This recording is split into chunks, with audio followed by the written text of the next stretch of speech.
Right guys, hello everybody, welcome back to the James Lawrence Allcott... Need a mic, don't you? Egg. Hello everybody, welcome back to the James Lawrence Allcott channel. I hope you guys are all doing really well at the moment. I'm really excited about this video. At the start of the week I stumbled across a screenshot. And it came from a guy called Peter. I'm not going to try and say his surname because I don't want to butcher it for him. But it's an amazing piece of work that visualises the past combinations of every single Premier League team. Now, I got in touch with Peter and said, first of all, well done. This is amazing to see it visualised like this. And then secondly, can I do a video on this? So that's what we're going to do in this video. We're going to go through these amazing, here they are, these amazing combinations of passes and see what they say about each of the teams, and if it highlights things that you've probably seen with your eyes, and also it's something that in future games when you're watching your team or any team you can go, oh, I know what they're doing here, because these two pass combinations are absolutely fascinating. Each colour on here represents one cluster. The thinner arrows are the actual combinations themselves. The thicker highlighted arrows represent the average combinations for each cluster. The big thing to remember with this is that these combinations are within 2 seconds, these two passes. So what you're really finding out here are the kind of moments when different teams look to put together a combination to move through the pitch, or to maybe freeze the opposition, or to create pathways to ultimately score goals. So every single combination here takes place with two passes at least, or at most, 2 seconds apart. So this video is something very different, but I think it's fascinating and we're going to dive into it. If you want me to do more of these, because there's an amazing article from Peter, link is in the description, which tells you more about these different kinds of passing combinations. And if this is the kind of thing that you want to see more from me, then we can do that. We can work with Peter, we can collaborate with different people. That's what I'm trying to do more and more. If you want me to do that, then do two things for me. Hit the like button and subscribe to the channel. If I can see that in this video, then it highlights that this is something that you're hungry for, and so we can look into it more. Without further ado, let's get into it and look at every Premier League club's passing combinations and what they say about their team. Right, first up, Arsenal, and the thing that I see here is an unbalanced interplay. Let's take a look at it. You can see from this Arsenal diagram, it just shows that they enjoy a lot of that interplay down the left-hand side. And the big reason for this is Kieran Tierney. I think this is Arteta kind of utilising the players that they've got, or has done so far this season. Hopefully this will change a bit as the season progresses, with Smith Rowe being a bigger part in the team and offering that balance for them a lot. But so far this season, just constant combinations down that left-hand side, which I think is not a surprise for anyone. A key aspect of this diagram is that, yes, there is a lot of play down the left, but they are looking to come inside once they get into the final third. Is that down to an inability to have a progressive player like Xhaka, who is just going to come back and get out of there? Also, I guess the bottom line is that they need to get their way to goal, because the crosses haven't worked for a lot of periods in the game, looking for the likes of Lacazette and Aubameyang earlier in the season. But these combinations, I don't think this is for the long haul when it comes to Arsenal. I think this will be tweaked with the balance that they're now finding in the team. Aston Villa, get the ball to Grealish and let the boy do what he wants with it. I think that's what this says with this. This is quite similar to Arsenal in the way that they have a lot of enjoyment down that left-hand side of the pitch. What is interesting, I think, here is the frequent combinations on the left side of the pitch in the final third, and that most of the arrows point towards Jack Grealish, or where Jack Grealish is on the pitch.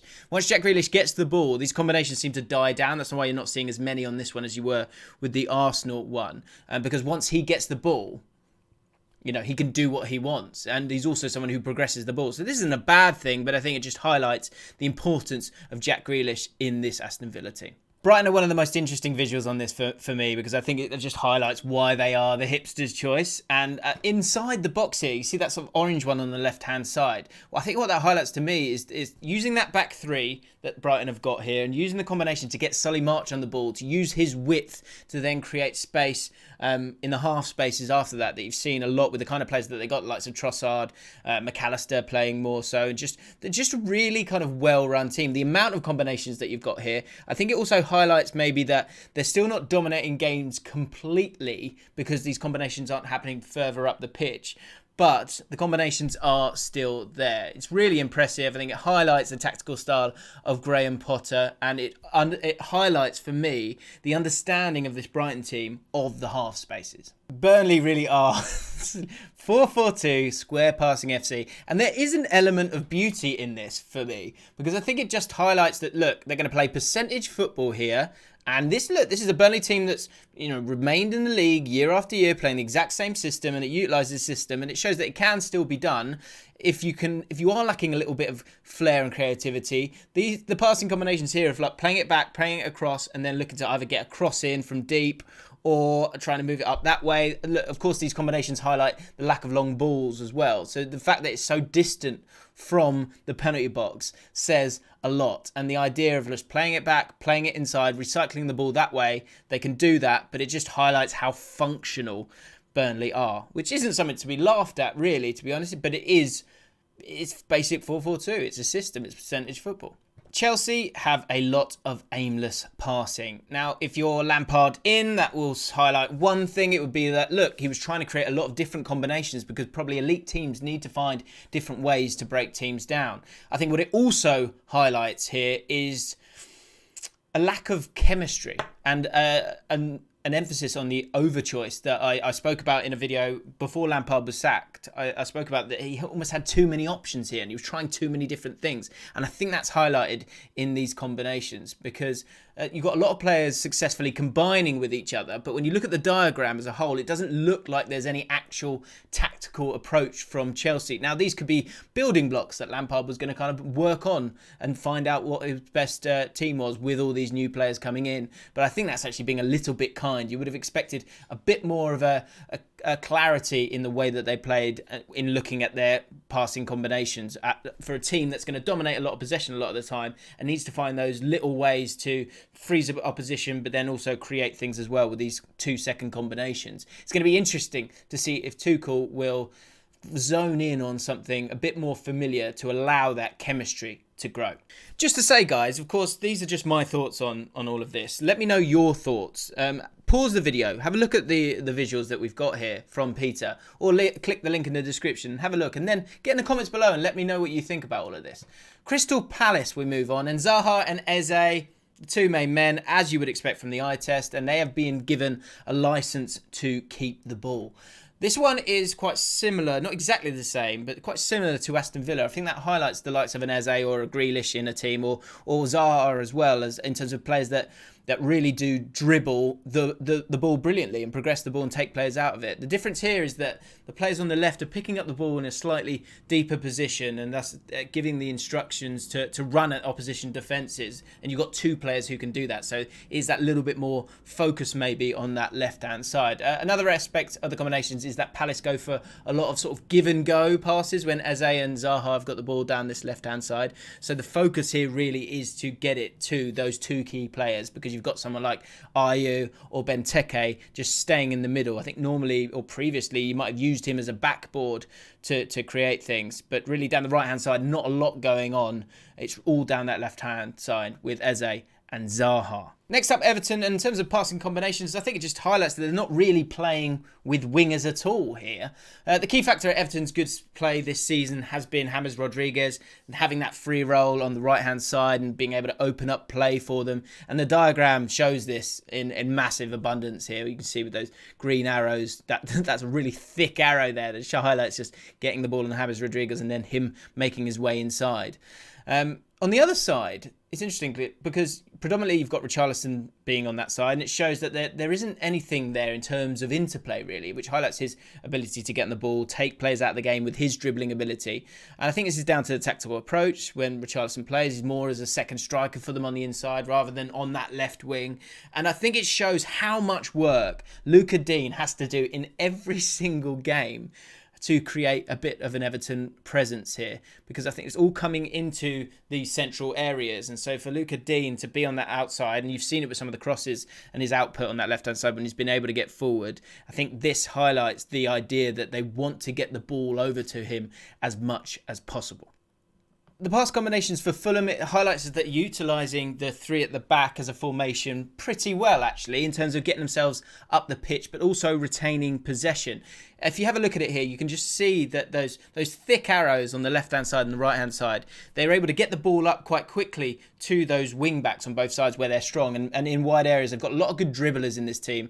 Anthony Robertson, I think, has been a great player for them this season. Lookman likes to drive in that left channel as well. A lot of good runners there. But what you can see is those arrows point backwards. So they're able to get the ball up there and then recycle it a little bit, which allows them to move up the pitch a bit better than they were doing when they had 4, and also gives them that kind of that solid back 3 to sort of to stop the goals going in at the moment. I think this might lead to the problem with scoring goals, and actually it's Mitrovic that needs to step up a little bit more, because with them going back, there is a lot of patience there. Maybe if you can get into these sort of tighter areas when you create these combinations, then the ball comes back into central areas and you're then not able to play those crosses into Mitrovic. I think what needs to happen here is that there needs to be a combination where the ball then moves forward to allow them to put the crosses in. That's the difficulty, the sort of cul-de-sac that Fulham are finding themselves in at the moment when you've got a striker like Mitrovic up top. I was really, really excited to see what Leeds had as their visuals for these passing combinations, because actually I think it's almost a bit awkward, the visualisation of this, because Leeds play so directly, but they do play at pace. But with that 2-second rule, remember, the distance that they cover with their passing, it means that there isn't as many of these 2-second pass combinations as you would imagine. I think the key word for this is that generally Leeds play in these kind of triangles. They have really clever combinations, and generally the rule is play the way you're facing. I think that's why you've only got a few here in terms of those passing combinations sometimes, in terms of keeping the ball within that 2-second rule. Really, really interesting that in the middle of midfield sometimes that you see it there. But I think, again, they're so forward thinking. The idea is try and play the ball forward if you can, and also play the way you're facing, play in those triangles, play those 2-touch football that they play. Really intrigued by this. I'd actually love to know some more thoughts from you guys, Leeds fans. Let me know what you think about these passing combinations here, because I think it leans into the idea that you would expect there would be more because of the high pace that they play. But according to this, there are only a few sort of simple patterns, as thick as they may be, that Leeds have. Fascinating, really intrigued. Actually, it kind of maybe highlights the mystery that is them, but at the same time, they play with very simple footballing principles. On to Leicester City, and the fullbacks have just been a huge part of the success of their season this season. Maddison and those guys, they get the headlines, but their form has actually come in the latter stages of the season. The fullbacks have been there from day one, playing brilliantly for them. These combinations, they show how involved they are high up the pitch, and the role that they play in recycling the play high up the pitch as well. The fact that a lot of the arrows point inwards show how involved the fullbacks are in creating chances and how comfortable they are on either foot, going down the wing or coming inside in an inverted role. For Liverpool's passing combinations, I mean, I'm looking at it now, and it looks like my nephew's been given a piece of purple paper and some crayons and said, go on, have a little draw on that. Just even draw some arrows on that. And he's gone to town. It's fascinating, really. And what it actually says on the top line of it all is that this is a team that has the most combinations and therefore the most answers to questions, you would have thought. Unfortunately, football's not really played that way. And so if a team came out and pressed, Liverpool would have so many answers and would destroy teams. Unfortunately, this is where they are struggling so much, and probably highlights the fact that in those games, like against the teams that come out and play against them, they're cutthroat. But against teams that just completely sit back, they've struggled, because I think as complicated as this looks like, I think the answers are still there in terms of for teams defending against Liverpool, that they're playing with a low block, and they're going, you're going to try and get it to Robertson at some point, and you're going to try and get it to Trent at some point. And if you do get it to Robertson, then probably Robertson's going to be looking for Sadio Mane. The big thing here for me is that Salah isn't helping Trent. You look at both flanks. It's obvious there is something lopsided here. It isn't the fullbacks, as both Trent and Robertson play with a kind of a similar style, I would say. Therefore, you have to look a little bit higher up the pitch. Mane is a player who comes out wide more often and will run at players from outside of the box, from out wide into the box. This subsequently means that there's a combination with Robertson who pushes right up there. Trent and Salah, however, don't have that kind of dynamic when it comes to linking up that Mane and Robertson do. This often means that Trent often gets either a lot of time on the ball but quite deep, or he just doesn't really combine well, it seems, with Salah higher up the pitch, which isn't always been the case. In previous seasons, you've seen those two combined together brilliantly. But at the moment, Salah, maybe through an element of greed, which is, a positive part of Salah's play as well as a negative one, you can see why Trent is maybe losing the ball a little bit more at the moment. Beep beep beep beep beep beep beep beep beep would be the jazz interpretation of Man City on this visual board, because they bloody love a combination, don't they? City's combination map is probably the easiest one to analyse, given the style they're generally known for and the ideologies of Pep. It's evident in where the areas of the combinations are for City that they're trying to draw defences out. And they're trying to keep the ball moving to try and cause displacement, which is something that we all knew already, but it's very well driven into this team at the moment. They're trying to cause that displacement in the opposition's defence and create a gap for an entry into the box, which at the moment they're doing very, very brilliantly. A little side note, I guess, on the article that's in the description, and this might be one that we talk about in another video. Smash the like button if you want me to do this one, is the idea of baiting the opposition. This is a concept that Man City are really, really strong on, and something that I could do in a video if you've enjoyed this one and got this far. So if you have so far, hit the like button and, of course, subscribe. But Man City, very well drilled in how they play, and that's shown here on this visual map. On to Man United, and I don't think it's something that's been highlighted much in the media, actually, but the right side of Man United is just a barren wasteland for Man United at the moment. And look, if it's Ole Gunnar Solskjaer, he'll just suggest the idea that, look, I haven't got a right winger, so I can't really do that right now. But Peter says this in his article, and I would kind of agree that maybe actually the development in the last few weeks with Wan-Bissaka, it might be an idea that he's starting to do this. But at the moment, up until now in this season, Wan-Bissaka has been sort of defensive first and hasn't been kind of a focal point for Man United. But something I said recently actually was that keep an eye out for Wan-Bissaka, and he did. He scored a goal because he was effective in the Arsenal game, really effective in the Southampton game. I think because the focus is down this left-hand side so much, he can go and get a goal for him because for Manchester United, because generally the play isn't down that side. And if it is, the idea is to get the ball to Bruno Fernandes, as you can see with that pink line there in the middle. But with the focus of Pogba, Fernandes trying to get involved, Rashford trying to get involved, Luke Shaw getting involved as well, the focus is really, really clear down that left-hand side because they haven't got that out-and-out winger on the right-hand side. The problem with this is that it is slightly disjointed for Man United, and if you've seen it with Arsenal earlier in the season, that clear focus down the left-hand side, maybe the only big difference between Arsenal and Man United is the fact that they've had that number 10 to alleviate a bit of pressure or to make high-quality overloads down that left-hand side, because the focus is very clear. But if you stop that left side for Man United, you stop Man United. Newcastle United, in a word, direct. I mean, the length of the arrows here, it just indicates what Newcastle are about. Like, lay it back to the goalie and pump it, or lay it back to the centre-back and pump it. The depth of these arrows as well, and the fact there is pretty much nothing in the opposition half in terms of passing combinations, just highlights this direct approach, the element that they're trying to catch teams on the break. And it also means probably they haven't got too many options going forward, and the ones that they do have, they want to just kind of get them the ball in space to do that. What's interesting as well is even the idea of maybe recycling the ball a lot, which you see with a lot of these visuals for the other teams. You don't even have that with Newcastle.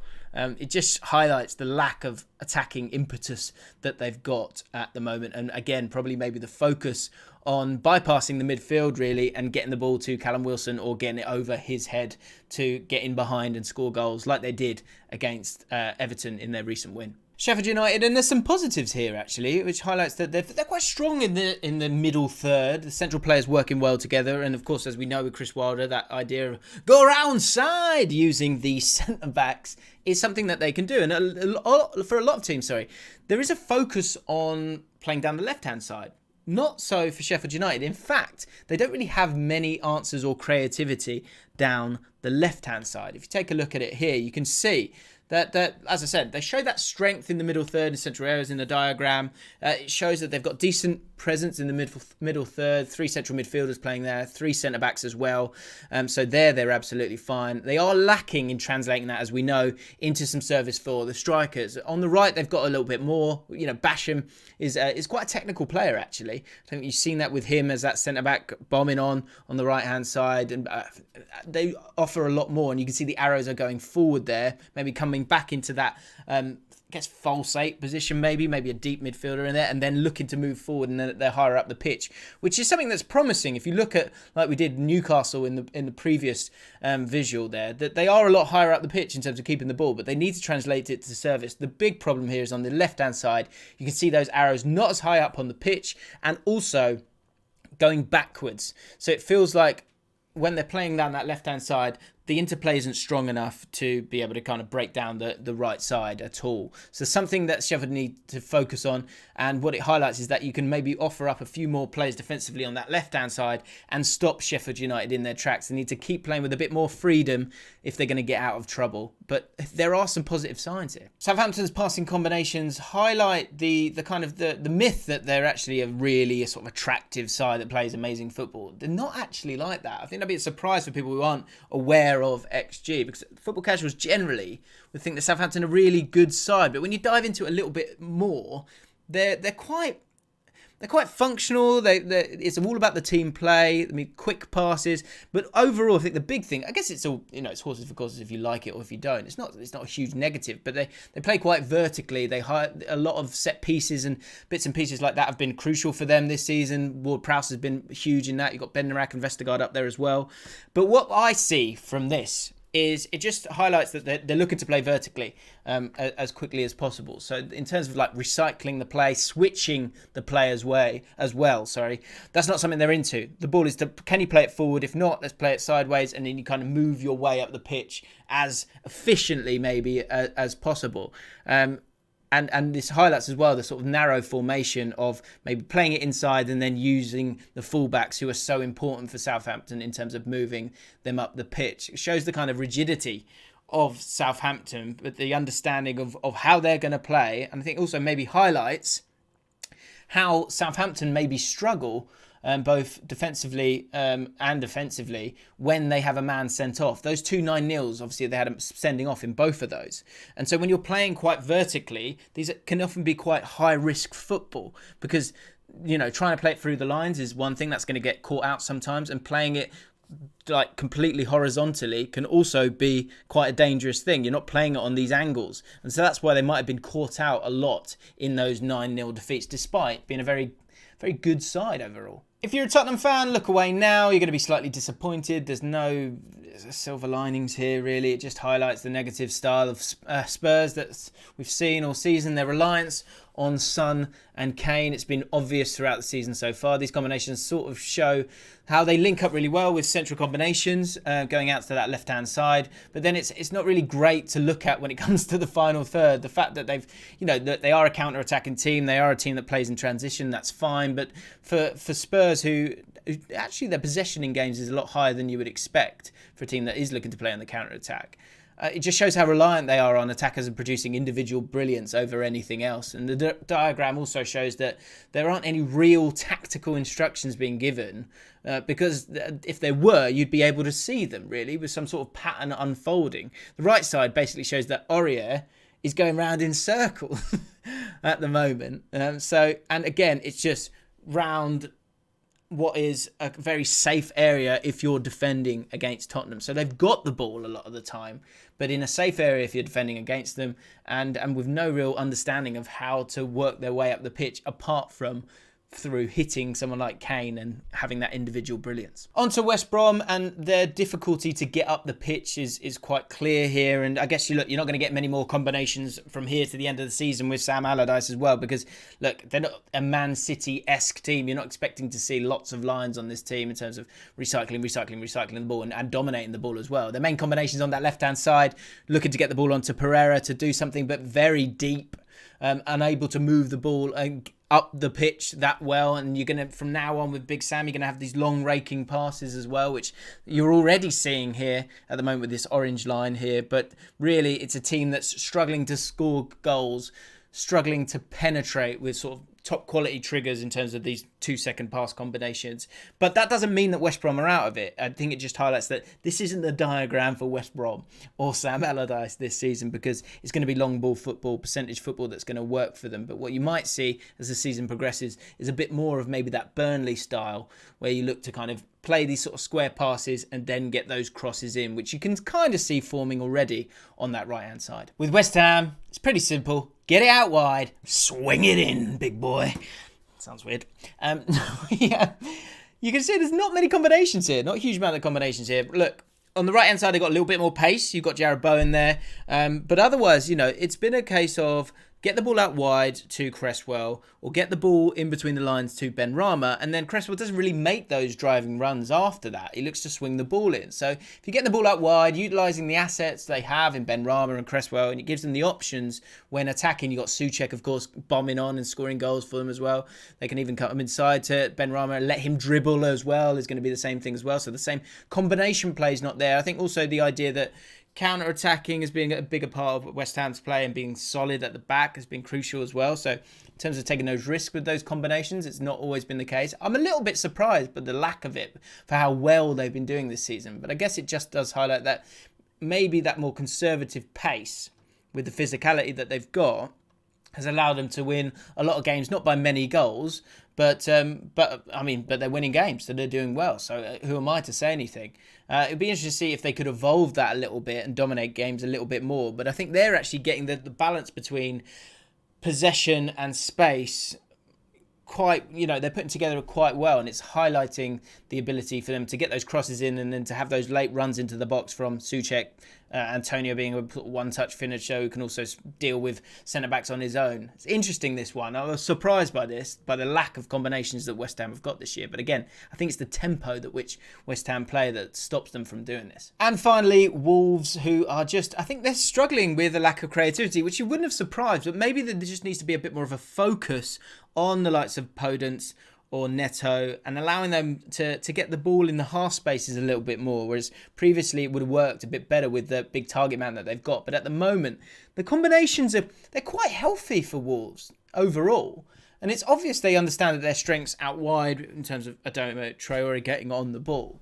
There's clear evidence of this sort of give and go approach with these thick lines here of like get the ball, move it out wide. The using of space is quite good, but obviously that hasn't led to penetration or, you know, high quality crosses coming in, or a clear focus on that, or a clear focus on one thing or the other, which is why Wolves fans are getting a bit frustrated with the way that they're playing, because they obviously know each other here. You can see the chemistry that's there. However, there's a glaring absence of any combinations through the middle. And I know that's the same for some teams, but the initial pass being through in these middle areas but not penetrating a little bit further up the pitch means that they're being kept at arm's length quite well, in my opinion. And it just highlights that they've lacked a striker this season, as they don't have anyone to play off, as that board that they've had before in Jimenez, whose hold-up play is a lot better than people give it credit for. This is probably why players such as Podence has been dropped off recently, despite a strong start to the season, because he has someone like Jimenez to play off. And with the signing of William Jose, it could mean that you could have an increase in success playing through the middle in the recent weeks. But I think if you've got this style of play and you haven't got that target man, I think that's why Wolves are struggling so much this season, which isn't obvious but is visualised here in these passing combinations, because the chemistry is kind of there actually. They've just not got that end product. Right then, guys, there are my thoughts on the passing combinations of every Premier League team. Really, really interesting. An amazing article. Please go and check it out. Show him some love. Give him a follow on Twitter as well. Just fascinating analysis that's been visualised brilliantly. So massive thank you to Peter for allowing me to talk about it myself. Take your time with this. Have a little look back through the different teams. Have a look at the visuals here. And let me know what you think. Let me know what you think, because that's what this channel is about. It's about having a look at some evidence, but having an opinion of your own as well, and talking it through. So get involved in the comments. If you've enjoyed this video, as I've said before, hit the like button. There's another one that we could do in collaboration with Peter, if Peter's fine with it. He's fine with this one. But subscribe to the channel, guys. Do it, man. Click on the button. Keep me motivated. Let's go. Yeah? Cheers. See you in the next one. Bye.